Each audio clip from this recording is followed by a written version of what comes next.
And the goal here is to go into what to do to combat it. What can you do to not be accused or not be guilty of fraud, of any of these 15 types of fraud? Okay.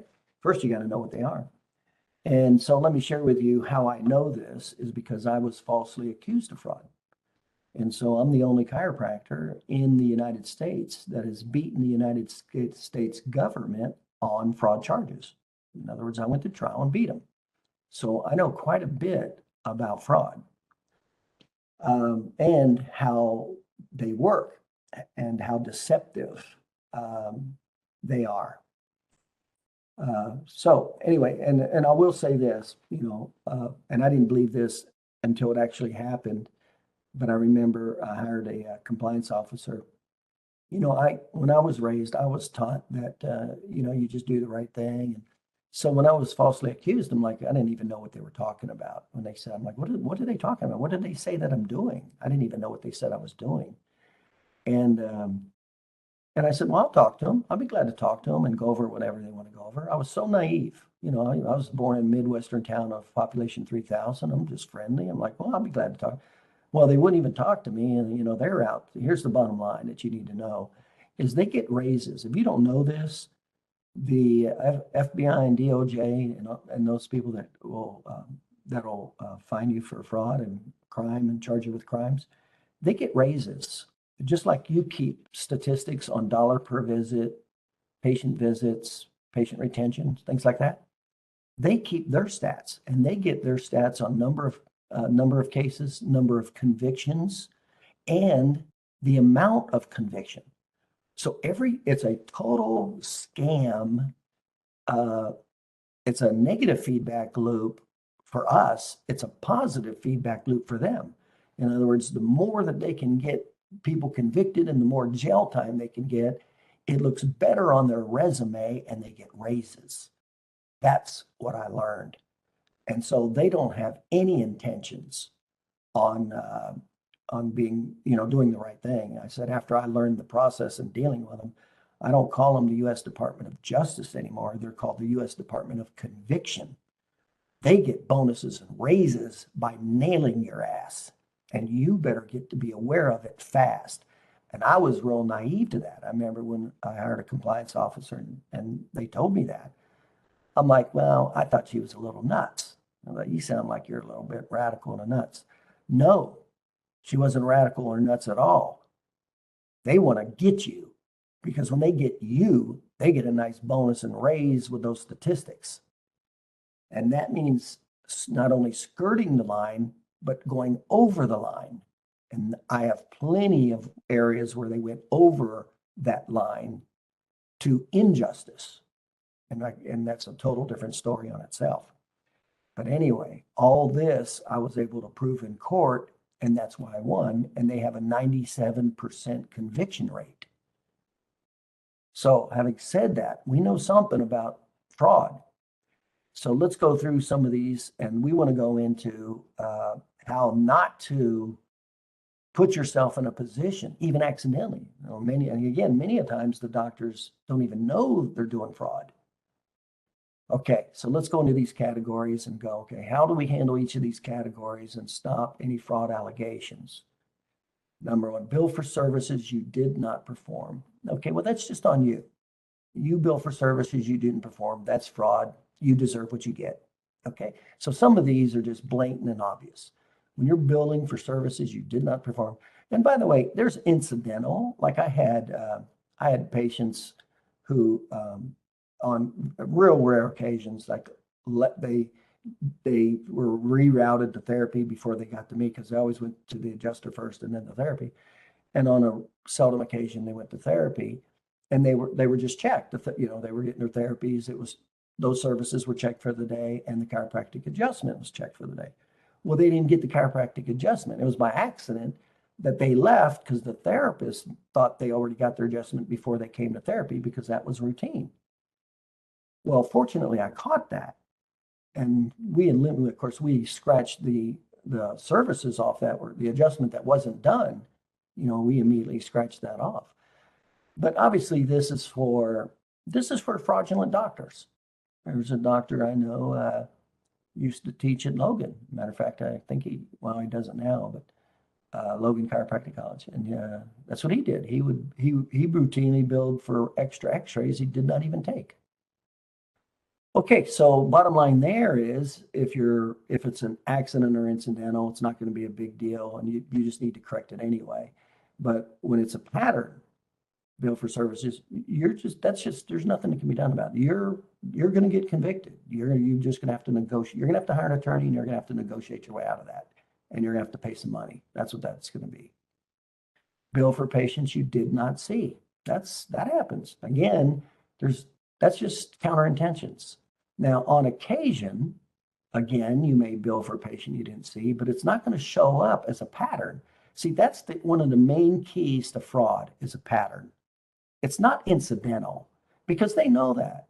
Because if they go to court and they go to a jury and it's shown as incidental, they know the jury's going to see it as incidental. So they know that. So it's patterns. You want to pay attention to patterns, okay? But billing patients for you did not see, that's a pattern. That's just on you. You know, you deserve to pay a fine. You deserve criminal charges. It's just on you. Those are obvious. Treatment frequency fraud. That's a big one. I do see that. I see that way more. I'm sorry to say that, but I see that a lot. What is that? Treatment frequency fraud. And they tried to allege this with me until I pulled out the statistics from the patient's charts and just beat them with it. They didn't even have the real data, and they made those allegations against me. And then I went and got the real data to beat them down. And you're talking about the DOJ. They didn't even have real data, and they made those false claims. So this is they are not your friends. I mean, you got to play defense here. And not only defense, you got to go on the offense and make sure this stuff doesn't happen. So what is treatment frequency fraud? Well, it's real easy. It's real easiest to show treatment frequency fraud. We just pull up your records, and then we'll just look at the patients that are personal injury patients with insurance, and we'll look at the treatment frequency for them versus your cash patients or your major medical patients. That's just real easy. So what I always say, and like one doctor, I was talking with him, and he meet all the personal injury patients after the report of findings. He would put them on 3 times a week. All the other cash patients and major medical, twice a week. That's fraud. I mean, it's ethically and morally wrong, and it's fraud. I couldn't believe I was like, I can't even believe he told me that. And it's so easy. You know, a lot of doctors think this stuff is hidden. This stuff is so easy to find. They subpoena your records, especially if it's electronic. They already have the information. You know, they don't even have to ask you for anything. They just got it. So treatment frequency fraud. So how would we stop treatment frequency fraud? Well, here's what I did is everybody got the similar frequency of treatments, period. Okay. Now, it's based, obviously, everybody's treatment frequency is based on their individual status and biomarkers, et cetera.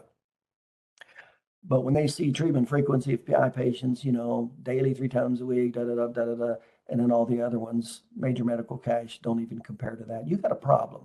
You're going to have a fraud problem. So treatment frequency. So do everything you can to equalize your treatment frequency. You know, and it'll vary. Sometimes you have cash. Like I always say, don't try to get rich on one patient. I say that all the time. So there's personal injury cases that come in that are not $3,000, $4,000, $5,000, $7,000 cases. You know, sometimes little kids come in, they don't have much of an injury, they heal quickly, there's no permanent injury. You know, that only might be $1,000, $1,500 case. I'm not trying to make every case a $5,000 case. And that's where you'll get caught when you're trying to do that. So treatment frequency fraud, that's what that is. So you'll see that PI case, you know, daily, 3 times, twice a week. Not only that, but you'll extend it out. Well, you better look at your records and go, wait a minute. Do I have similar problems and complaints with my other patients? And are they getting 3 times a week, twice a week? Well, the same type of treatment frequency. And now, again, that's on you. But you and I know both as well that this is very common. If it's a personal injury patient, everything goes to the hilt. And then that's when you're in trouble. So equalize it out. That doesn't mean everybody's always going to get the same thing. But when you look at your statistics, should we see the majority of personal injury cases matching major medical or cash patients with the same diagnosis and injuries? Yes, we should. That's what you should see. So you got to watch that. You got to be careful about that. And one of the reasons it also happens is the doctor doesn't want to charge the cash patient, for the amount of visits that they would need. And so you see the doctor giving really reduced visits to the cash patient or the major medical patient versus the personal injury patient. So they may give the personal injury patient, the true care that they would need. That's kind of usually what happens, so to speak, frequency wise. And then they have a reduced fee for, or reduced visits for the other patient. Now I'm going to go into how to handle that. And one of the things we're going to go into is the difference with using, because remember, you can't do fee splitting in healthcare. You can't charge one type of people one fee, and then in other words, you can't charge for the same insurance code one fee for a personal injury patient and then a separate fee for a cash patient. You can't do that. That's fee splitting. That's illegal. So how can you treat the patients the same? And that stops a lot of fraud. And we're going to go into that in detail. And that's called how to use hardship agreements versus time of service agreements. And that's what you really need to be aware of, is how to use those, because that'll prevent a lot of fraud. And I'm going to go into that in just a second. But I'm going to give the same treatment. I'm going to give the same schedule. Now, that person, I'm going to give them a financial discount more, and I'll go into the details of how it works. But that's how I'm going to give the treatment frequency and the treatment amount the same. I'm going to give that cash patient the same recommendations as that personal injury patient. I'm going to give the major, okay?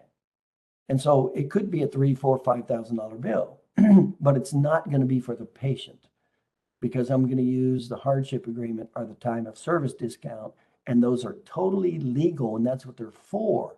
What you're not supposed to do is change the frequency or the treatment based on the reimbursement. That's fraud.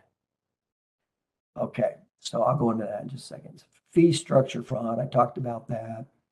And that's talking about the same service, whether it's the same therapy, same service, 2 different fees. So that's different. And there's a difference between, if you're going to do a therapy with like an active therapy with the full unit of time. And then if you don't, then you better put in a modifier with it, because it's going to look like fee splitting. So if you're going to do a modifier, put in the fee splitting, or put in the modifier if you're not going to do the same. And again, it looks bad when you have all the modifiers for cash patients and you have no modifiers for insurance patients. See, that's fraud. So you do best to stick with the treatment and the therapies as the same as much as possible, and then use the hardship agreement and the cash discount to make it affordable for the cash patient or the major medical insurance patient. That's when it's legal. That's how you make it legal. But you start changing frequency and therapies, and it's obvious with the different categories of cash and personal injury, that's fraud. And that happens all the time. I see that in all offices. PI patient, they're seeing 3 weeks forever. They get their 2 or 3 therapies. They get full therapies. And then you look at their cash visit, and they get decreased frequency and decreased therapy. That's fraud. Okay, and that's real common. I see that a lot. Okay, so fee structure fraud, can't charge different prices for the same therapies, etc. Okay, short the time required for coded service. Okay. And a lot of these things you'll think you'll get away with. I'll tell you what, when they subpoena your records and they do a statistical analysis, it'll be a whole different story. Short the time required for coded service. Now, again, I usually found that that's not an accident. If you're shorting the time, what's required, like say you're doing active therapy, and there's a required amount of time with that patient for that code, and you don't do it. Well, who's going to know about it? Well, remember the people that are most likely, who are the people most likely to turn you in, and how does this typically? Remember, it's typically a disgruntled employee that knows about it. That's who's going to turn you in. And then the other one is by accident. They'll request your records and they'll see something on there by accident. They may request 2 or 3 records. And then now they're looking for a trend. Now once they see it, they'll go, wait a minute. Then they'll supply more of them. And now they're looking for a trend, and now you're in trouble. So fee structure or shorten the time required for coded visits. Sometimes that's just by accident. Typically, with attended services, there's no time code required for those. Typically, you're talking about the rehabilitation code, that there's required time codes, etc. But when you're doing that, again, this is really an interesting topic because there's so many angles to it. So if you don't know, there's a certain amount of time, but again, is it a trend line? What don't know is not an accepted answer in court. Once you have your license and your billing, you're required to know, period. That's not a defense. I didn't know. So anyway, sometimes doctors will lower that code and then bill for the full code. Well, that'll get caught. You'll get caught for that. Now, if you know that, that's just on you, and you deserve to get caught. You deserve whatever it is they give you. Short time code. What is another example? That's really the main one is not doing the full service that's needed for. And what some doctors do is they'll just time it. They'll put a timer on it. Time in and time out is what they'll do. They'll either have the patient or the staff, the therapist, put in, time time out. Okay. But remember, when we look at time services, if it's required, 15 minutes, something like that, then they don't have to be on that therapy from 1 second to the 15 minutes. It's a compilation. It's the evaluation, diagnosis, and therapy and note writing. So you got 4 things you have to do within that time frame. It's not them just being on the therapy that whole time frame. Okay, so just keep that in mind. All right, so fee structure, a short time required. Okay, so that bill for higher coded service than you delivered. That happens every now and then. Some of the most common ones I've seen is the examination code, though I do see that a lot. A doctor will do a lower service of evaluation and management, and they'll bill for a higher service. I see that a lot, especially with personal injury. So they'll do their regular code that they bill for major medical, and then they'll do the same services, but bill for the next step up so they can get paid more for that exam. That's fraud.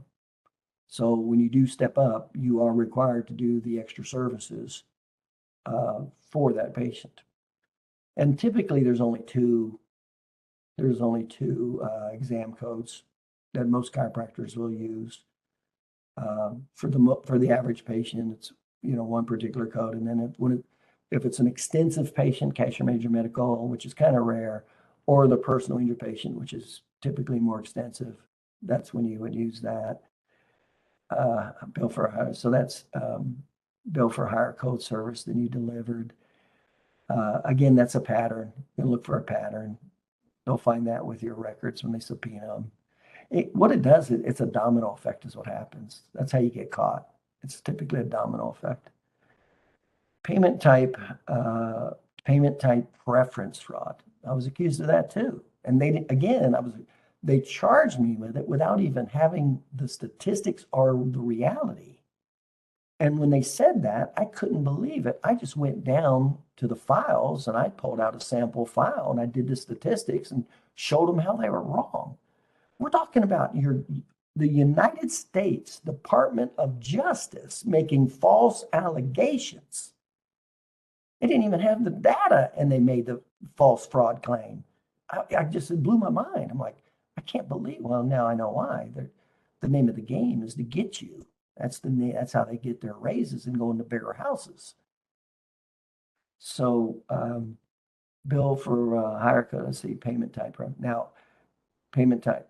So what is that? That's when you're giving all the personal injury patients payment type because it's personal injury. You're giving them a special more treatment, more therapy. Not just higher visits, but more therapy. That's what that is. So again, if we look at your records and we see the personal injury patients, and then we go, okay, well, what therapies did you do? And there's 2 therapies and 3 therapies, and there's, maybe 2 passive therapies, 2 a modifier and a attended therapy. And then you go to all the cash patients and there's like no therapies or 1 therapy. That's fraud. You're in trouble. And it's easy to find. That's payment type fraud. In other words, and again, it just kind of shows itself. Does it have to be exactly correct? No. But should it all pretty much fall in a line, whether it was a cash patient or a PI, should it all, should you have the same amount of PI patients that get released early because they're young and they don't have as many problems as cash patients? Yes. Should you have some cash patients that are chronic and more severe, difficult problems that require more frequency, therapy, et cetera? Yes. So you better have that mixture in there. It better not be real clear black and white, or that's fraud. Again, it's a pattern.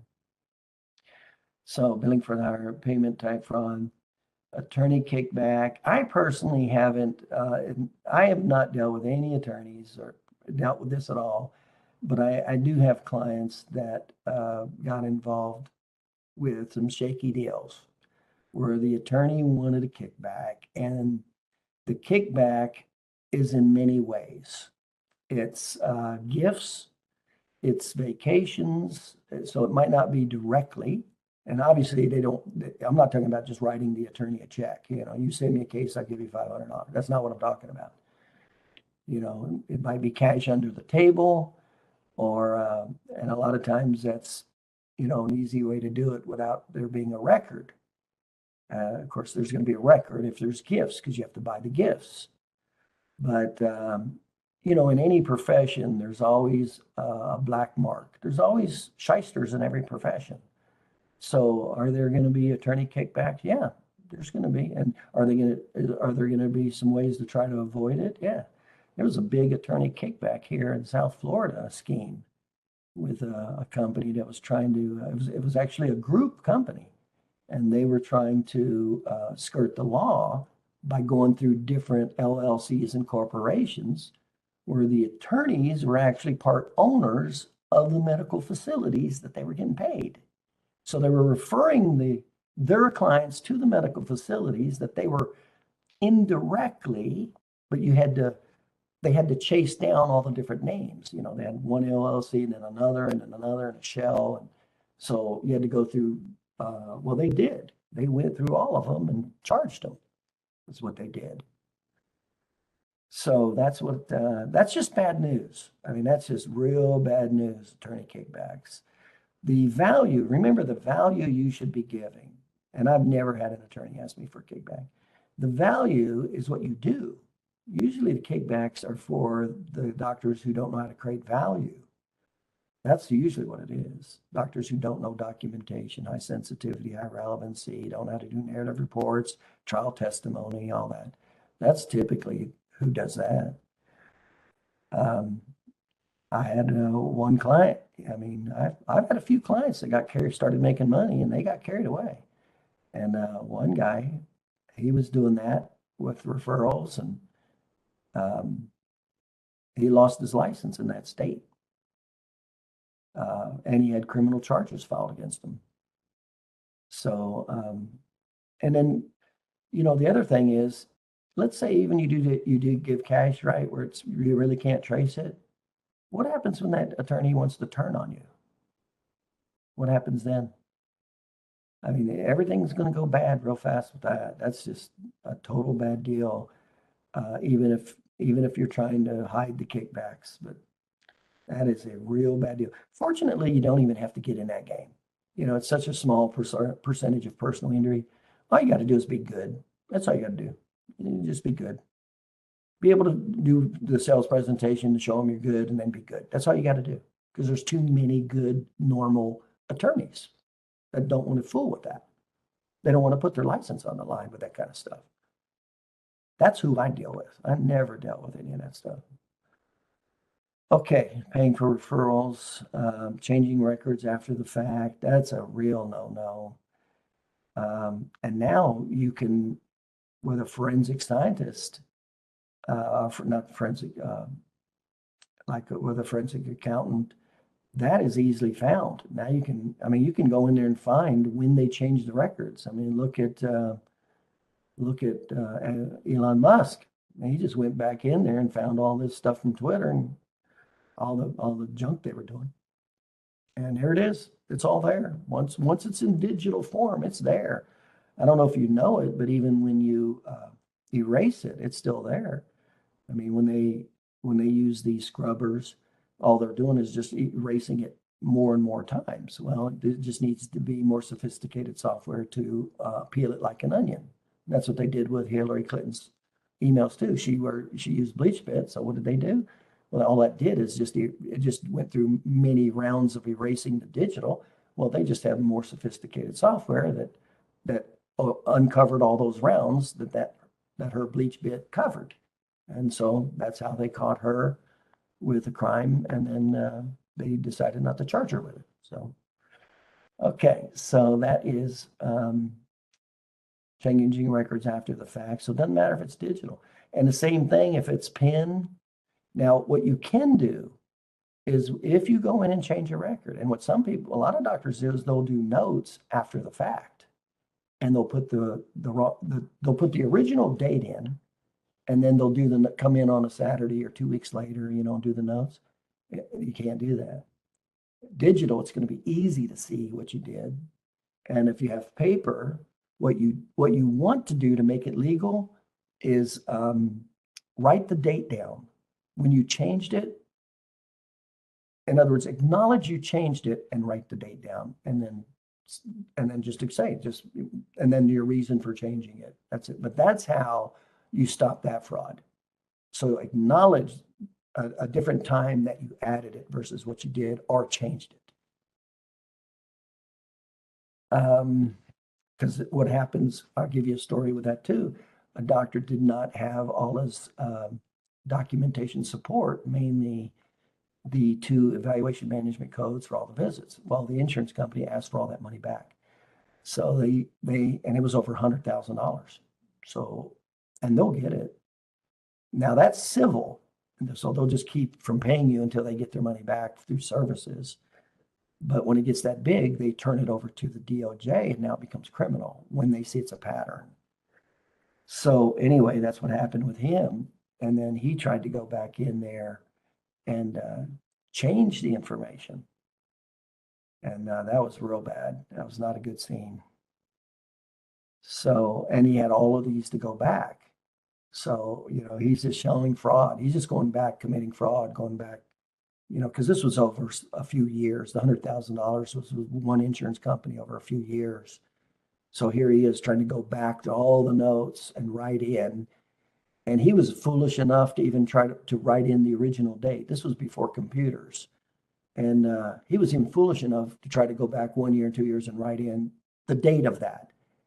And the best that he could have done is went back in and wrote the notes and added it based on memory, put the correct date, and then put on there based on my memory. That would have been the legal way of doing it.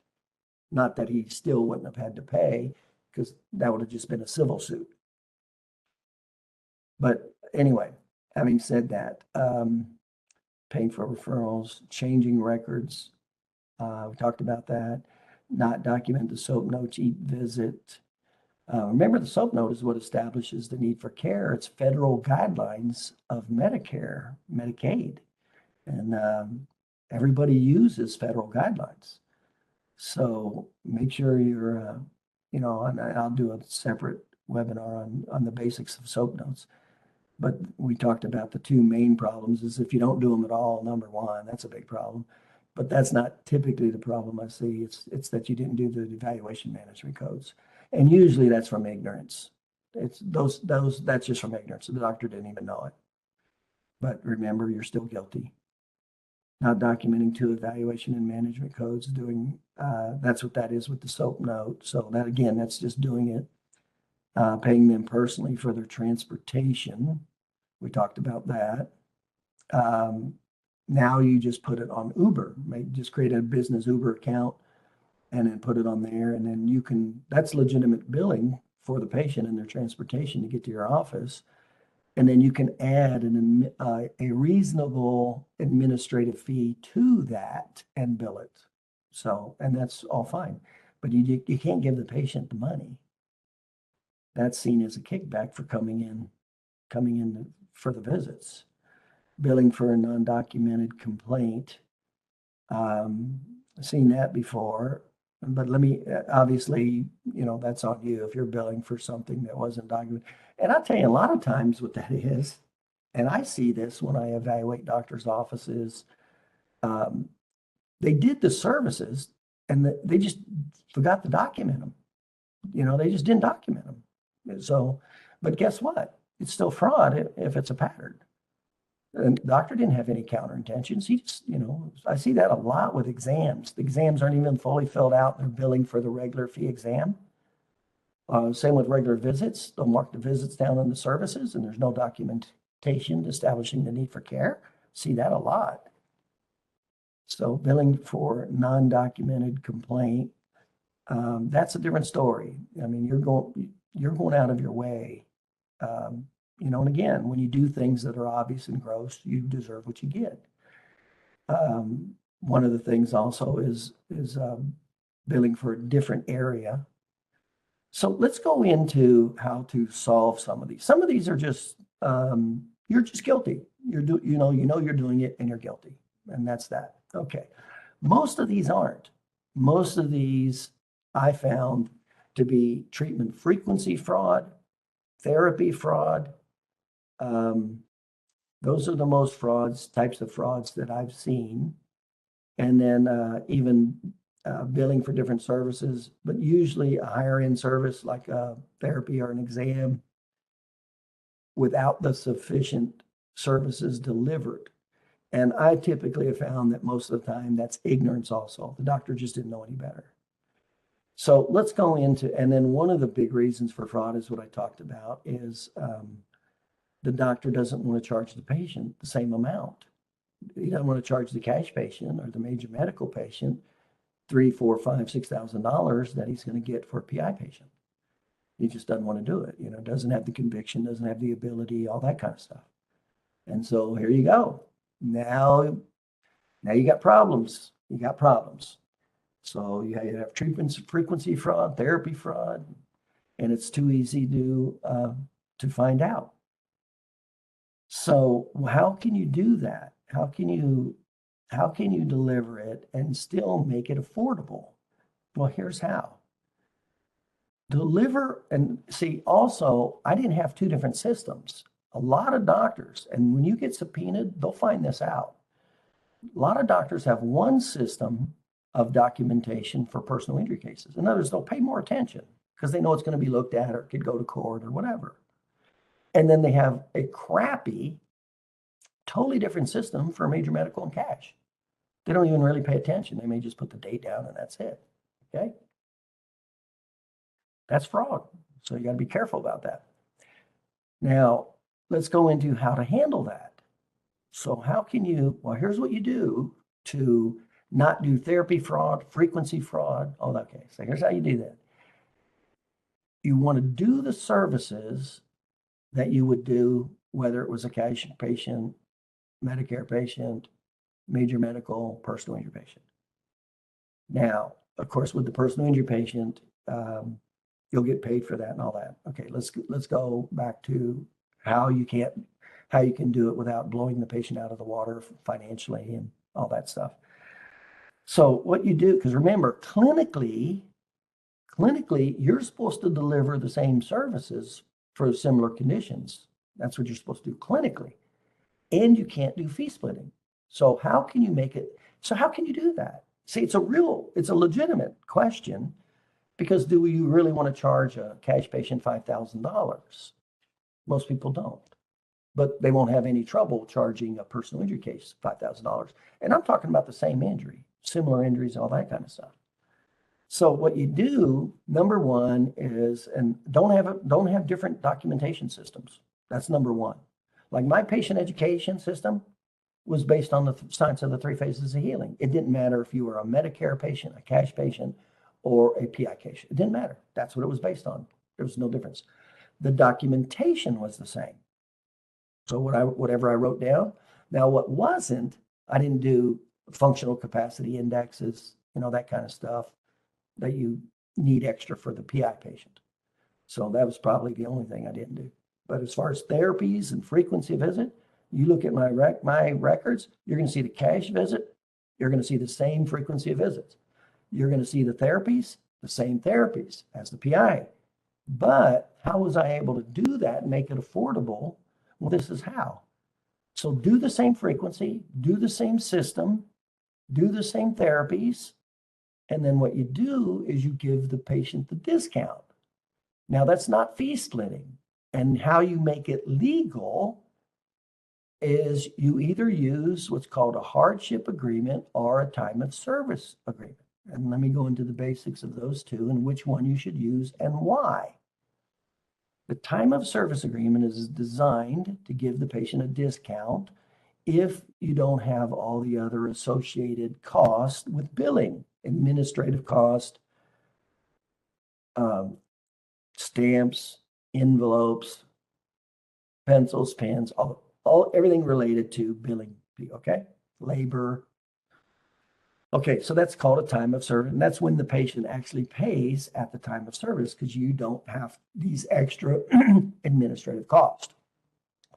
Now, here's the pros and cons about that, is it still has to be within a legitimate percentage of your administrative costs. So let's say we look at your overhead, and this is what happens when you go to court. When you get charged, this is the detail stuff that comes out, the nasty stuff that you don't want out if you're doing it wrong. So what happens is the administrative fee that you saved is only supposed to be the amount of discount you're given. So if your administrative fee was 15% of your overhead, then you're only supposed to give around a 15%. If you gave 17%, something like that, that's not going to be a big deal, right? You always got to think of it as, how's the jury going to see it? That's always the end answer, because that's ultimately what they have to prove. But if your administrative costs are 15% and then you give a 85% discount, well, that's a problem. It's not supported, and that's not legal. So the time of service discount, I don't use, and I didn't use for those reasons. Not only the amount of discount that I could give, but also they had to pay at that time. Okay.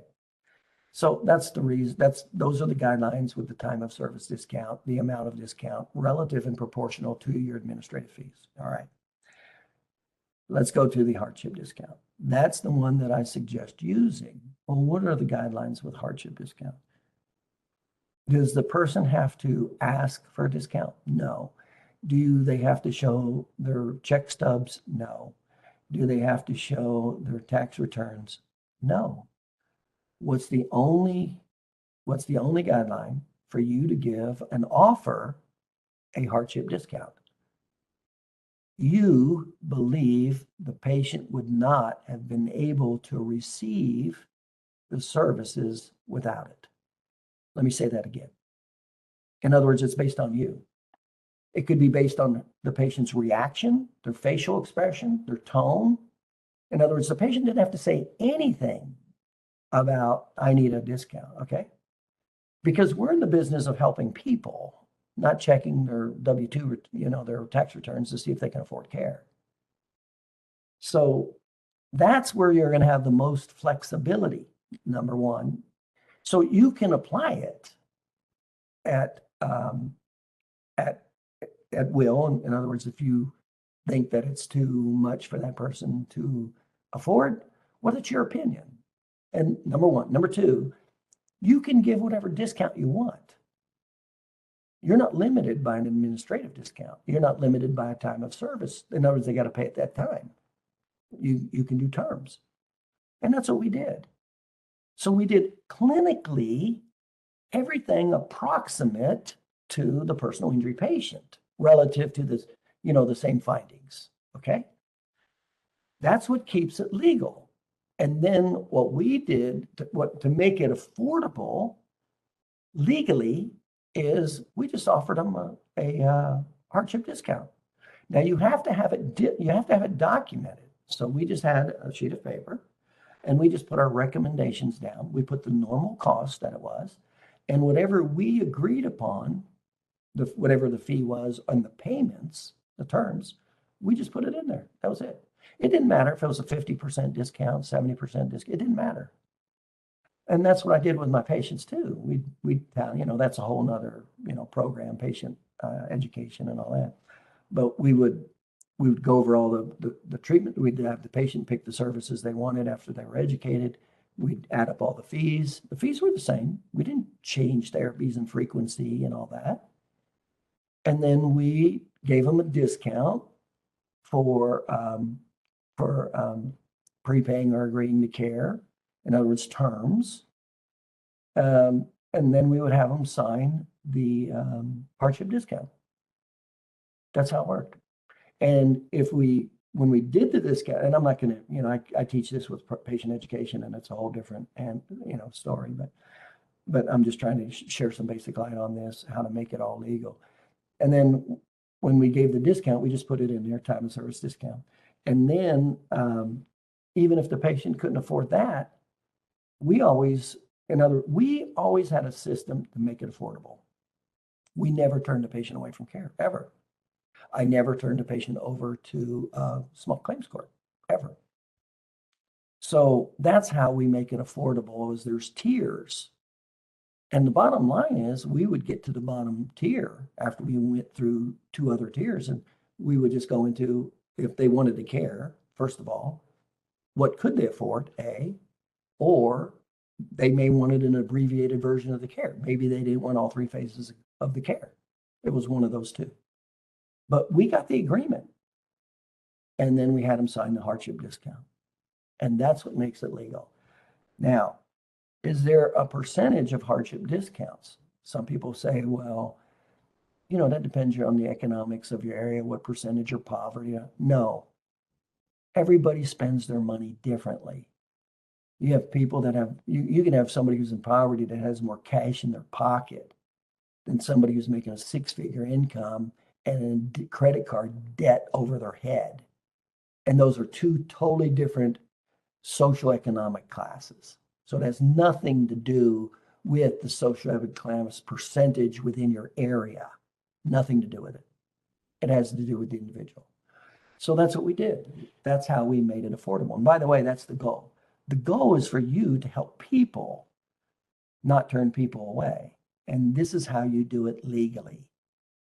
Do the hardship, do the recommendations. Don't have a different system, number one. They find out you have a different patient education system of regular patients versus PI patients. That's fraud. They find out you have a different frequency system. That's fraud.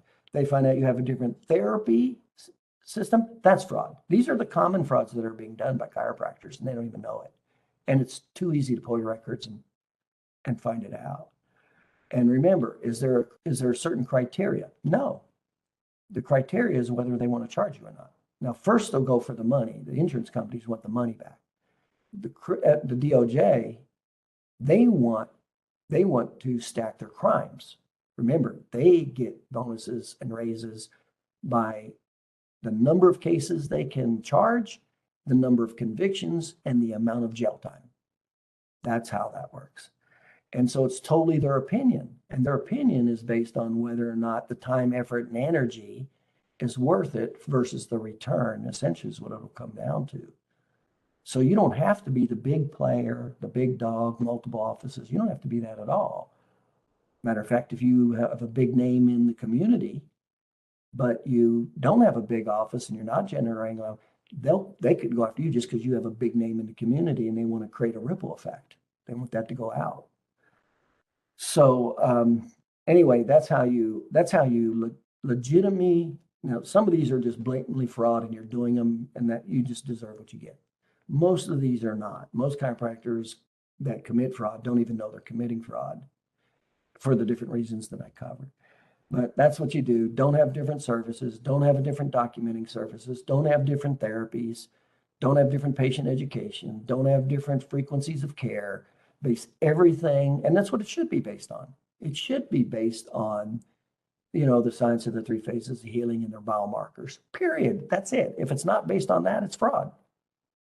That's what it should be based on. Every patient, it doesn't matter if it's a cash or major medical or personal injury, period.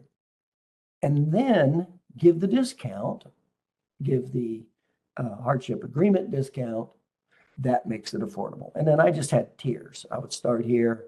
They couldn't do that. I would do this. And then the bottom line is I just go, well, what can you afford? If they wanted all 3 phases, what can you afford? Boom. I'm signing it's legal. I'm making it affordable. I'm not losing patients.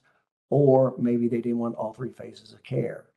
Or it could be a combination of both. They didn't want all 3 phases and they couldn't afford that. See, so I'm going to modify it, but they're going to get everything the same clinically. That's the key. Clinically, everything has to be not differentiated based on money. That's the difference with fraud right there. And so to make yourself a little bit more bulletproof is you can do all those services. You can, but if you're going to do very frequency therapy and all that, well, you're headed to trouble. So do them all the same, cash, major medical, whatever. Base your education the same. Keep your documentation the same. Don't have a different documentation system. That's a clue right there. You're committing fraud. And then just give the discount and make the discount legal with the hardship agreement. That's it. That's how you can do everything legally. Do it right, man. You don't need to do it any other way. There's plenty of business out there.